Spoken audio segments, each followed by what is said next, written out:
Everyone, welcome to সঙ্গী সাথী পাঠশালা। আজকে আমরা DElEd part 2 session 2024-26 educational studies CC02 এর চ্যাপ্টার 5 নিয়ে আমরা ইতিমধ্যে আলোচনা শুরু করেছিলাম। আজকে আমরা ফ্রয়েবেলের শিক্ষণ পদ্ধতি ও তার শিক্ষায় অবদান ও সমালোচনাগুলি নিয়ে আলোচনা করব। আজকে আমাদের প্রথম প্রশ্ন হচ্ছে ফ্রয়েবেলের শিক্ষণ পদ্ধতি সম্পর্কে আলোচনা করো। ফ্রয়েবেলের শিক্ষা পদ্ধতি কিন্ডারগার্টেন নামে পৃথিবীতে বিখ্যাত। তিনি 1837 খ্রিস্টাব্দে শিশুর শিক্ষার জন্য একটি প্রতিষ্ঠান গড়ে তুলেছিলেন এবং এর ঠিক 2 বছর পর এটির নামকরণ করা হয় কিন্ডারগার্টেন। ঊনবিংশ শতাব্দীর সেই অস্থির জটিল পরিস্থিতির মধ্যে ফ্রয়েবেল শিশুদের নিরাপত্তার প্রয়োজনীয়তা অনুভব করেছিলেন।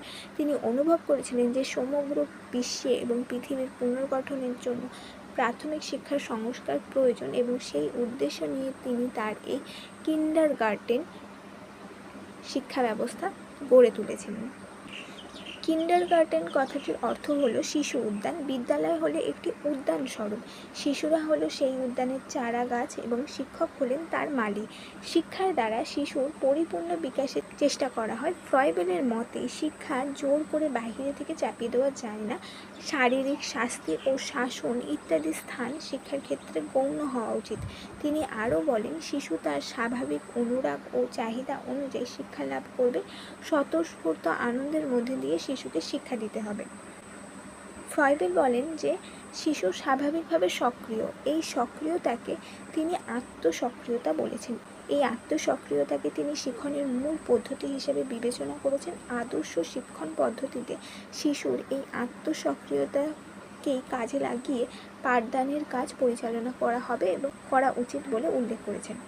তিনি বলেছেন যে শিশু প্রথম আত্মসক্রিয়তা প্রকাশ পায় পরিবেশের সঙ্গে অভিযোজন করতে গিয়ে এবং যে কোনো শিক্ষণ পদ্ধতি তার এই স্বতঃস্ফূর্ত আগ্রহ ও ক্রিয়াকে কেন্দ্র করে গড়ে উঠবে। এটি হলো তার পদ্ধতির তাত্ত্বিক ভিত্তি। ফ্রয়েবেল কিন্ডারগার্টেন পদ্ধতিতে প্রকৃতির সাহায্যে শিক্ষাদানের উপর গুরুত্ব দিয়েছেন। তিনি বলেছেন প্রকৃতি শিশুকে ঈশ্বর উপলব্ধিতে সাহায্য করে। ফ্রয়েবেল তার কিন্ডারগার্টেন পদ্ধতিতে তিনি পেস্তালাৎসের মতো বস্তুভিত্তিক শিক্ষা পদ্ধতি এবং হাতের কাজের মাধ্যমে শিক্ষাদানের বিষয়টি বা শিক্ষাদান পদ্ধতি প্রবর্তন করে বস্তুগুলির নাম তিনি দিয়েছেন উপহার বা গিফট এবং কাজগুলির নাম দিয়েছেন অকুপেশন বা বৃত্তি। এই সব বস্তুর মাধ্যমে তিনি জগতের নিয়মাবলীকে সাংকেতিকভাবে শিশুর কাছে পরিবেশন করতে চেয়েছেন। এগুলির মাধ্যমে শিশু বস্তু জগতের সম্বন্ধে ধারণা পেয়ে থাকবে। এগুলি শিশুকে অন্তর্দর্শনে সহায়তা করে। বিভিন্ন ধরনের জিনিস তৈরি, কাঠের জিনিস, তাঁত বোনা, ছবি আঁকা ইত্যাদিকে তিনি বৃত্তি হিসাবে নির্বাচন করেছেন। এই ধরনের কাজের মাধ্যমে শিশু নিজেকে প্রকাশ করার সুযোগ পায় বলে তিনি উল্লেখ করেছেন। ফ্রয়েবেলের কিন্ডারগার্টেন শিক্ষণ পদ্ধতির আরও একটি বৈশিষ্ট্য হল ছড়া ও গানের মাধ্যমে শিক্ষাদান। গানকে তিনি দুই ভাগে ভাগ করেছেন, মায়ের গান এবং খেলার গান। তিনি 7টি মায়ের গান এবং 50টি খেলার গানের মাধ্যমে শিক্ষা দেওয়ার কথা বলেছেন। গানের উপযোগিতার দিক থেকে তিনি তাদের 4টি শ্রেণীতে ভাগ করেছেন। এই 4টি শ্রেণী হলো, এক হচ্ছে ছোট শিশুদের জন্য রূপকথার গানের দ্বারা শিশুর কল্পনা শক্তিকে জাগ্রত করা যায়।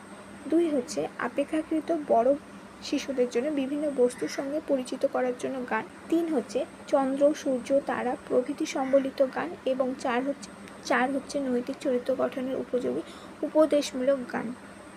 অর্থাৎ তার শিক্ষণ পদ্ধতির মূল কথা হলো শিশুর স্বতঃস্ফূর্ততাকে কাজে লাগিয়ে শিক্ষাকে আনন্দময় করে তোলা। সেই জন্য অধিকাংশ শিক্ষাবিদ বলেছেন যে ফ্রয়েবেলের কিন্ডারগার্টেন ছিল প্রকৃতপক্ষে ক্ষুদ্র এক সমাজ, যেটি পরিচালিত হতো জীবন এবং বাস্তবের মধ্যে সহযোগিতা এবং একতার দ্বারা।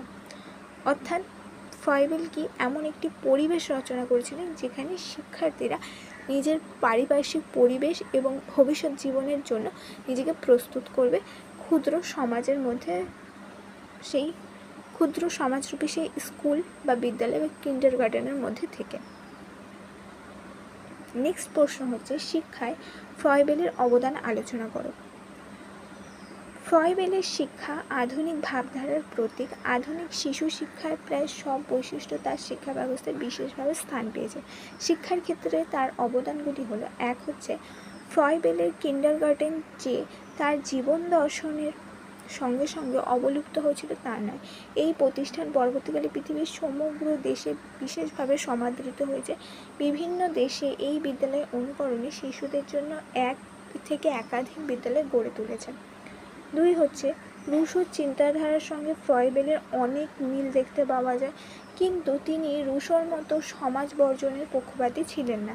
তিনি শিশুর স্বাভাবিক বিকাশের জন্য সমাজ পরিবেশের গুরুত্বের কথা উপলব্ধি করেছিলেন। তাই তিনি তার বিদ্যালয়কে সমাজ জীবনের একটি ক্ষুদ্র প্রতিচ্ছবি হিসেবে গড়ে তোলার কথা বলেছিলেন। শিক্ষালয় সম্পর্কে তার এই ধারণা আধুনিক শিক্ষার ক্ষেত্রে বিশেষভাবে সমাদৃত হয়েছে। নেক্সট হচ্ছে 3 নম্বর, ফ্রয়েবেল বলেছিলেন শিক্ষকের কাজ শিক্ষার্থীর ওপর শুধুমাত্র জ্ঞানের বোঝা চাপিয়ে দেওয়া নয়, বরং তার আত্মসক্রিয়তা অনুযায়ী তাকে নির্দিষ্ট পথে পরিচালিত করা। তার কাজ তিনি যথাযোগ্য সুযোগ দিয়ে শিক্ষার্থীকে তার যে ভেতরে স্বতঃস্ফূর্ত আগ্রহ আছে সেই অনুযায়ী বিশ্বের ঐক্য উপলব্ধির মাধ্যমে আত্মবিকাশে সহায়তা করবেন। তার ফলে শিক্ষার্থীর মধ্যে স্বতঃস্ফূর্ততা, সক্রিয়তা তাকে তিনি নিয়ন্ত্রণ করতে পারবেন এবং এই নিয়ন্ত্রণের ফলে সে ভালো শিক্ষার দিকে এগিয়ে যাবে। 4 হচ্ছে ফ্রয়েবেল শিশুর সক্রিয়তাকে শিক্ষণ পদ্ধতি হিসেবে গ্রহণ করে শিক্ষার ক্ষেত্রে মনোবিজ্ঞান বা মনোবিদ্যার প্রয়োগ করেছেন।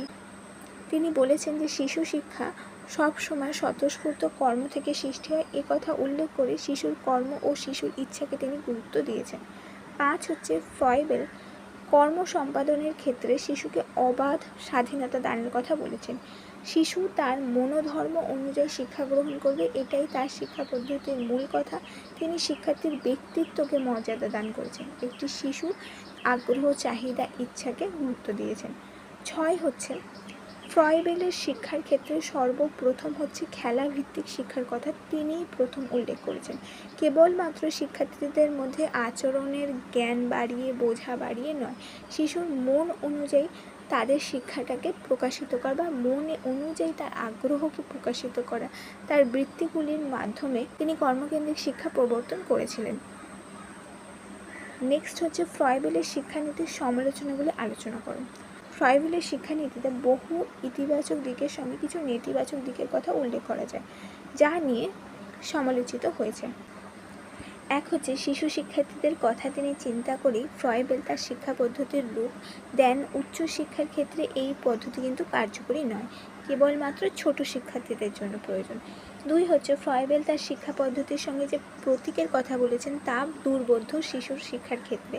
এর তাৎপর্য ব্যাখ্যা করা কঠিন কাজ, শিশুরা সহজে এই সমস্ত বিমূর্ত ধারণা আয়ত্ত করতে সক্ষম নয় বলে সমালোচকরা উল্লেখ করেছেন।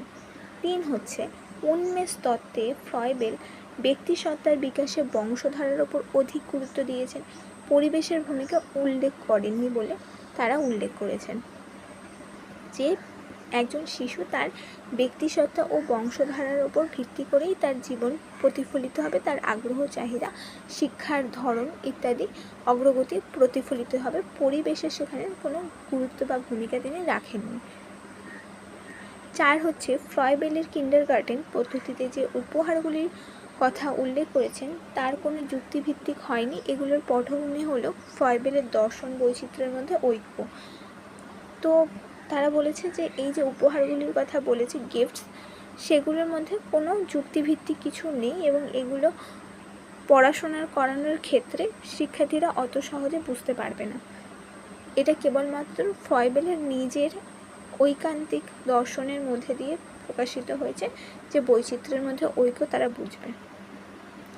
5 হচ্ছে ফ্রয়েবেলের ধারণা যে বলকে নাড়াচাড়া করে শিশু বৈচিত্র্যের মধ্যে ঐক্য এই ধারণা গঠন করতে পারবে, এই ধরনের বিষয় বিমূর্ত চিন্তন অপরিণত শিশুর পক্ষে বোঝা সম্ভব নয়।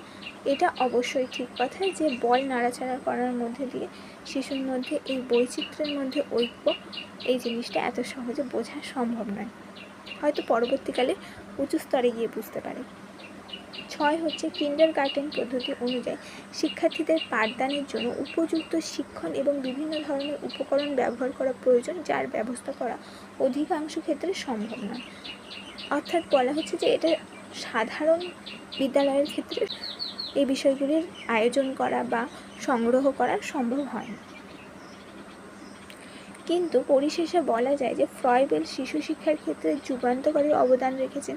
শিশুকেন্দ্রিক শিক্ষা, কিন্ডারগার্টেন পদ্ধতি, খেলাভিত্তিক বা খেলা মাধ্যম শিক্ষা এবং সৃজনশীল বিকাশের ধারণা আজও শিক্ষার ক্ষেত্রে অত্যন্ত গুরুত্বপূর্ণ। যদিও তার শিক্ষা দর্শনে কিছু সীমাবদ্ধতা ও সমালোচনার দিক রয়েছে, তবুও শিশু শিক্ষাকে বৈজ্ঞানিক ও আনন্দময় করে তোলার ক্ষেত্রে শিশুকে তার আগ্রহ চাহিদা অনুযায়ী স্বতঃস্ফূর্তভাবে প্রকাশিত হতে সক্রিয় করে তোলার ক্ষেত্রে তার অবদান অনস্বীকার্য।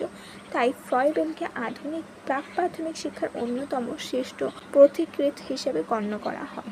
তো এই প্রশ্নটা যদি 7 নম্বর করে আলাদা আলাদা করে আসে তাহলেও তোমরা লিখতে পারবে, এবং যদি 16 নম্বরে আসে তাহলে তোমরা আগে ফ্রয়েবেলের শিক্ষা পদ্ধতিটা উল্লেখ করবে, অর্থাৎ কিন্ডারগার্টেন বিষয়টি, এবং তারপরে ওই গিফট অ্যান্ড অকুপেশনস অর্থাৎ উপহার ও বৃত্তি এই বিষয়টি উল্লেখ করে তারপরে অবদান ও সমালোচনা লিখে পরিশেষাংশ লিখে শেষ করলে যথেষ্ট নাম্বার পাওয়ার উপযোগী।